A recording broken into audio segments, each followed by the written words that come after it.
Hey everyone, Brendan Snyder here. How are you? Thanks so much for joining me, and welcome to Best and Worst Albums Rush Edition. So, a lot of these big artists like Rush happens to have 19 studio albums, can have multiple best albums, and it can be really hard to try to narrow it down, finding and pinning down that one best album. And likewise, catalogs that are really good like that can be really difficult to try to narrow down and relegate one of those albums to being the worst. Of course, some of these artists can have real stinkers in there. So for this episode here, we're going to be focusing on the Canadian rock legends Rush. I'm going to run through a selection of albums that I think are the best and worst out of those 19, and we'll get down to what I think is the root and heart of their best and worst albums. We're going to dive into that here in just a bit. But of course, if you are new to my channel and haven't already hit the subscribe button, please do. Also leave a comment, hit like, all those things do help support my channel. And of course, as an added bonus, if you turn on notifications, you'll never miss an episode and stay up to date on really cool videos like this with best and worst albums of Rush.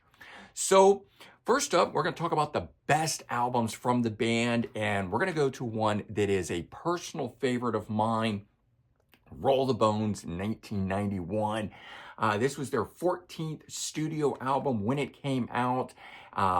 First Rush album that I bought of something new that came out, and I'll touch on what was the actual first album later on. But first one that I bought coming out brand new, so it's going to hold a special place in my heart simply because of that. But this album here returned the band to the commercial success that they had had previous in the early 80s, and probably one of the reasons they were brought to my attention because of that. But the album itself felt more like hard rock than prog, and I think that's what helped me get into the band, ultimately opening up prog rock for me. This was probably the first prog rock album that I bought, if I had to really give it some thought.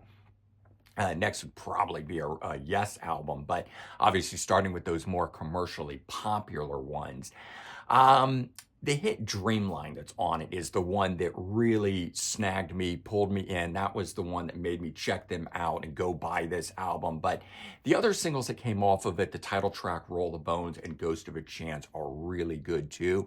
The thing is, for me though, it's the album cuts, and oftentimes that's what sells an album for me, meaning what makes one album better than another album? It's those deep cuts, it's the album tracks, the ones that generally aren't played on the radio. And one of my favorites on here is Bravado.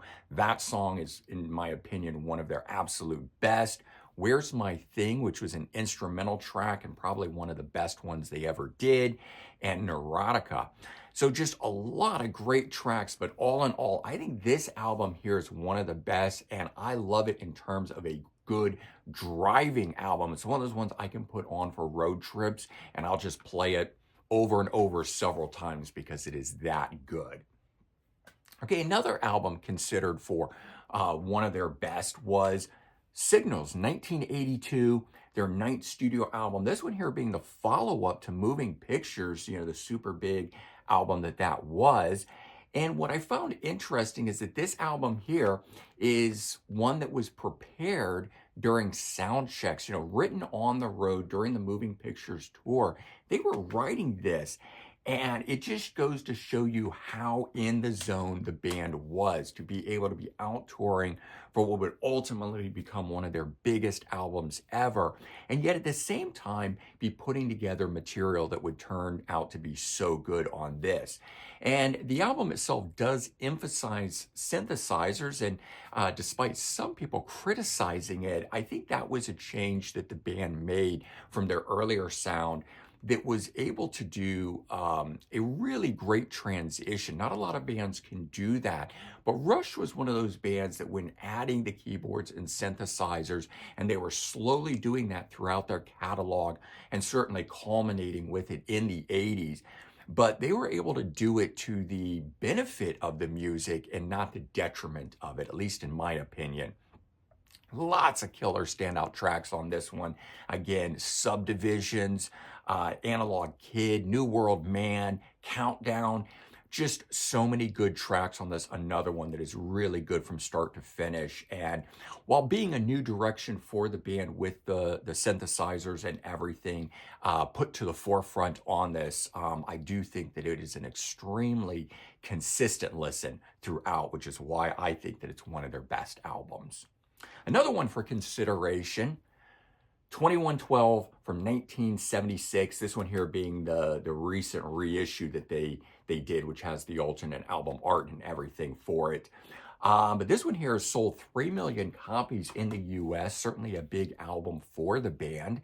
And while it doesn't have any of the big radio staples on it like some of their other albums, what's kind of unique about this one is it was their first album to open up with a 20-minute epic song all on one side. You got to go back to the LP days of this because the CD you don't really get the power of that. But when this album came out, being their fourth studio album, and you put it on and the whole first side was that one track, it was a fairly unique thing for the band. I mean, they had explored and done the whole album side track on the previous album, Caress of Steel, in 75, but that was the second side and it was the last track. So he still gave everybody the shorter songs up front until that point, and then they completely turned everything on its head for this album here. Side 2 moves on to those shorter tracks, which does have some really cool ones, the ones that you tend to hear on the radio, Passage to Bangkok, Tears. Both of those, I don't think get played enough live and probably should have, but you know, when you have so many hits the way that Rush does, I guess some things have to fall off. But okay, the album that I think is Rush's best album, probably no surprise, Moving Pictures from 1981. Their 8th studio album would go on to sell 4 million copies. And even though I throw out the numbers of the album sales to you guys, I'm not basing this at all on album sales. I just try to put it into perspective, into context for you guys. But this album here melds the prog stylings of some of their earlier material with the tighter, shorter song structures that really helped the band adapt to the time. That's where things were going at the beginning of the 80s. And again, the same way that they melded in more of the synthesizer sound into the next album, the follow-up, and then going forward. Rush was a really great band to have had the sound that they did, that they developed throughout the 70s, and then continued to morph and grow the way that they did. And I think that they did it best on this album here. One of the things on this was that I mentioned earlier about first Rush album that I bought. Well, I bought it on vinyl and I got it for $1. There you go. I don't know if you can see the grease pencil writing on it, but I had bought this at my local record store, knowing the song Tom Sawyer, Limelight from the radio, and took this home and fell in love with it. And even though it's not the first album, new album that I bought, being Roll the Bones, that one holds a special place in my heart for favorite type of album that way. This one here I do think is the best album. As I mentioned, it's got Tom Sawyer and Limelight, two of the all-time rock radio staples on it, but those songs have never worn out. Some albums, songs that are the big popular ones wear out. This one, for whatever reason, never has for me. And YYZ on here is just an all-time killer instrumental, probably one of the best ever written. But it makes it, for me at least, a no-brainer. It's not only, I think, their best album, but it is that place in which new fans can get into the band through, making it even better because of that, because it allows the fans to then branch out from that point. So, best Rush album, Moving Pictures. All right, so let's completely flip the switch here. Now let's go into worst albums, right? We often don't want to mention that about our favorite rock bands. And I have to say that there are no bad Rush albums. There are no stinkers for them, but there are albums that don't live up to the majesty and power of typical Rush albums. So we are going to talk about some of those.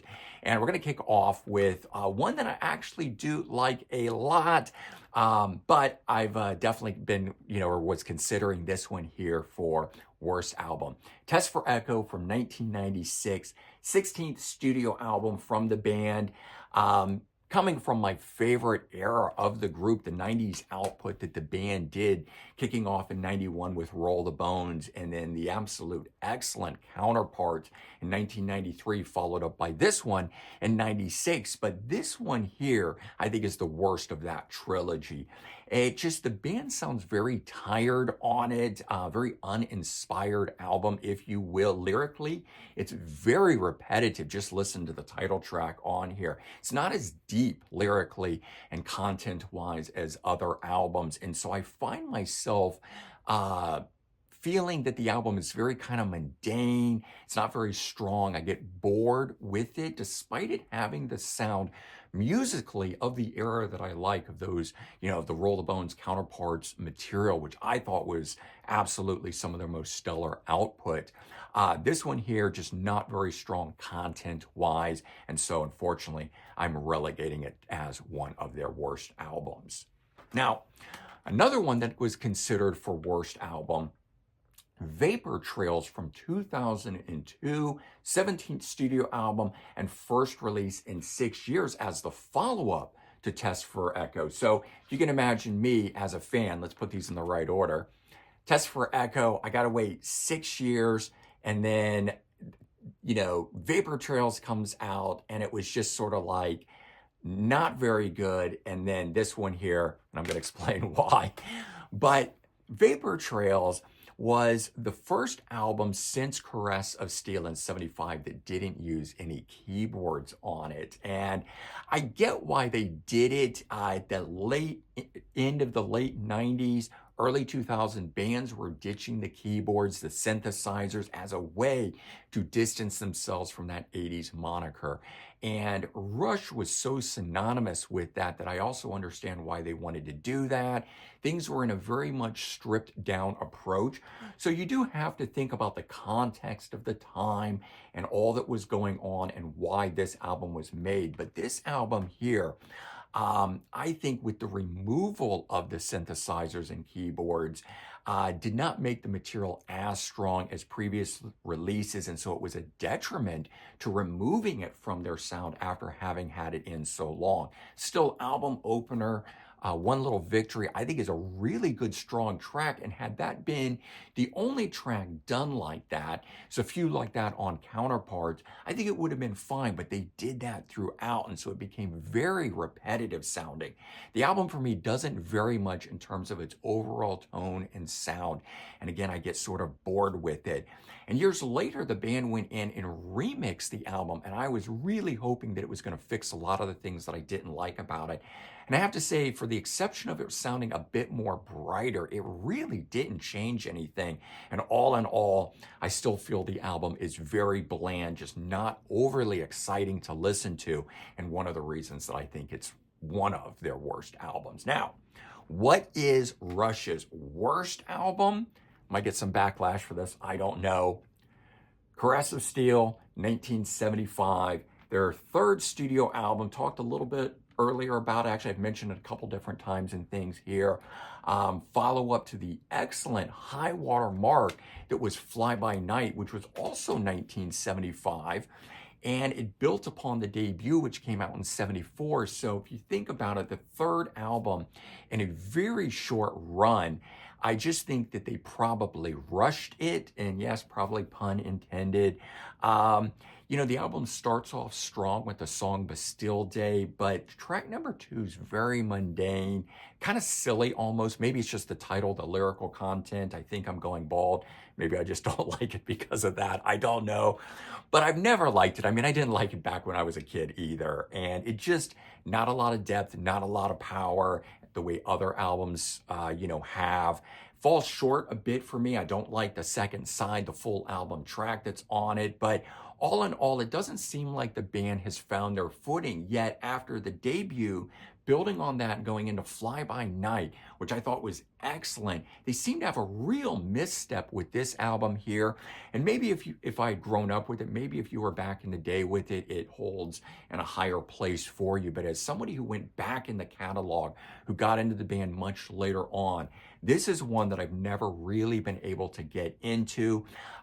It's not a bad album, but it just doesn't really hold up. And there's a lot of variation and stuff on here that seems outside the wheelhouse of what it is that Rush would ultimately come to be known for. So just kind of lackluster, and why I'm calling this album, Caress of Steel from '75, their worst album. And as I said, Rush really doesn't have bad albums, worst albums, anything like that. But when you have to pick a number one and you got to pick a bottom one, that's how we do it here. So there you go, best and worst albums from Rush. I hope you guys enjoyed it. Certainly let me know, what is your pick for the best album? What is your pick for the worst album? And don't just tell me that you're unable to pick something. Go with your gut. Tell me what it is. You know in your heart, you just don't want to admit it because you think they're all great. And I totally get that. That's what makes these so much fun, because we love all of these. I am a huge Rush fan. But you know what? There has to be a best album and a worst album when you are doing rankings. And that's what this is essentially. So, all right, everyone, take care. Have a good one. And I'll talk to you real soon. Bye-bye.